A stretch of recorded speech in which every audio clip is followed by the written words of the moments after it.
Say this, like, I am on this journey to figure out what happened on that day. I'm not going to stop unless Erika Kirk asks me to stop. Stop. And I will immediately abide by that request. You know, Candace is lying. Massive breaking news Sunday night. Erika Kirk and Candace Owens have decided that they will meet in person and that they are going to cease tweeting, live streaming, talking about each other, doing interviews in what will be the Yalta summit of the conservative influencer space. And this is like the summit where the powers of World War II decided how they were going to carve up Europe. The point is that, like, this is a massive meeting and a meeting of peace, hopefully. And what do I mean by that? I'm well aware that there are people that really, really like Candace in this audience. I'm well aware. And by the way, like, I'm friends with Candace and worked with Candace before. I hold no ill will towards her and her husband. I know Erika. I knew Charlie really well, and I've been deigned to jump into this fight and to try and throw haymakers and to try and, like, drama monger, because quite frankly, it's just all too personal to me. I'm not here to try and destroy Charlie's legacy. Let me explain that. I worked the closest with Charlie. We've known each other and worked professionally together for 10 years. And while I wasn't like somebody who worked on his podcast, right, or like worked in his business, I was somebody who was very close with him. And Charlie's proudest professional moment in life, proudest thing he ever did, was obviously become a father, husband, but his proudest professional moment in life was creating the coalition that won Trump the 2024 election.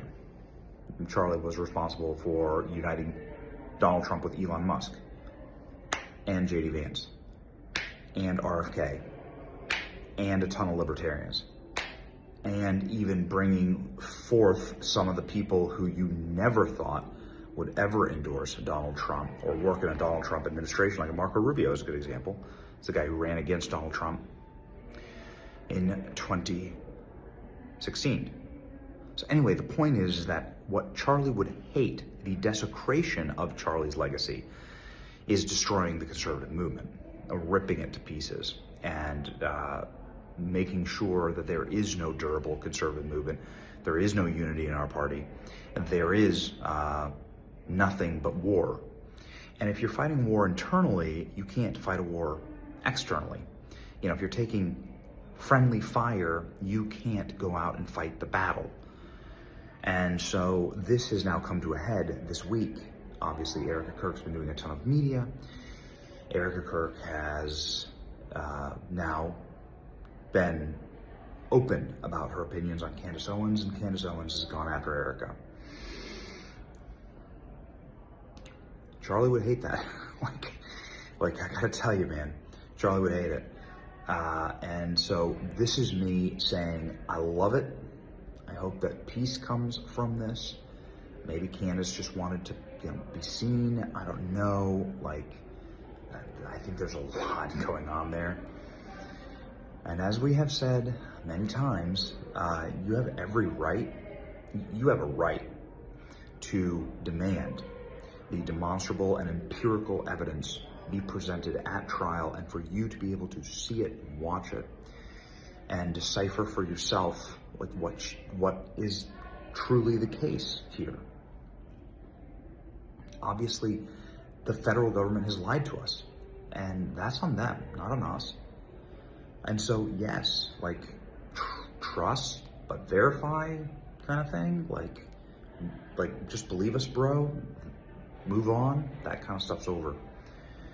So we're thrilled about this meeting. Some of the major problems has been that I think that Candace Owens hasn't really been read in on the case itself and some of the evidence of the case itself. But then also there's been a ton of damage that's been done on the periphery. And so this is the way that Charlie would have handled it. So I'm really glad that it's happening. Obviously, Candace has responded. saying she's excited for this as well. The internet is obviously ablaze with people saying that this is a good thing, that they're excited, that this is the right thing to do. Big time commentators, Jack Posobiec, Megyn Kelly, and so on. And I include myself among them. There's also a huge contingent that's like, you should just sue Candace, into the stratosphere and salt the earth and be done with it, and then Candace will use this against you. Time will tell, time will tell. But I found that there's a lot of power in de-escalation. And when someone is clearly wanting to be seen and wanting attention and wanting to hear their concerns heard, just hearing those concerns is often a great way to lower the temperature and lower the pressure release valve. And so I guess we'll see. The podcaster Candace Owens, okay? At one time, a friend of Charlie's, at one time, an employee of Turning Point. She has been one of the main peddlers of these conspiracies, and she is making a huge amount of money on it. She is building her business off of these lies. What do you want to say to her and the other people that are putting these lies out into the world right now? Stop. That's it.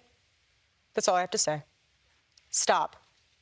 Now, I wasn't sure about Erika. I was waiting, kind of a situation for her to be in, obviously, having lost her husband, becoming the CEO and the chairman of a company. It's just a lot of transition, and it's nice to wait for more information before you prejudge or just assume, make an assumption about somebody, and it maybe is not based in reality. Well, we are getting a lot more of Erika Kirk this week. I'll tell you that, because she has been doing the rounds in the media really over the last couple of weeks. And she just gave an interview live with Harris Faulkner on Fox News, where she finally addressed the quote unquote conspiracy theories. And I have to say this because it's true, but it completely missed the mark. For me, I am sorry, it just has. But the good news is that she is now unmurkying the water in terms of her intentions with this massive political organization. That's good news, truly, because we knew Charlie, and now we are getting an opportunity to know Erika. Plus, later on in the show, it's Knives Out for Tucker Carlson. As always, he's trending right now because he has officially waded into the who killed Charlie Kirk narrative.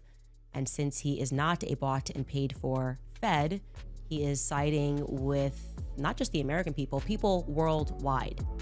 And he says that he's not buying the official narrative. And there are some lingering questions. And he confirms what I told you about the Egyptian planes. So let's jump right back into this.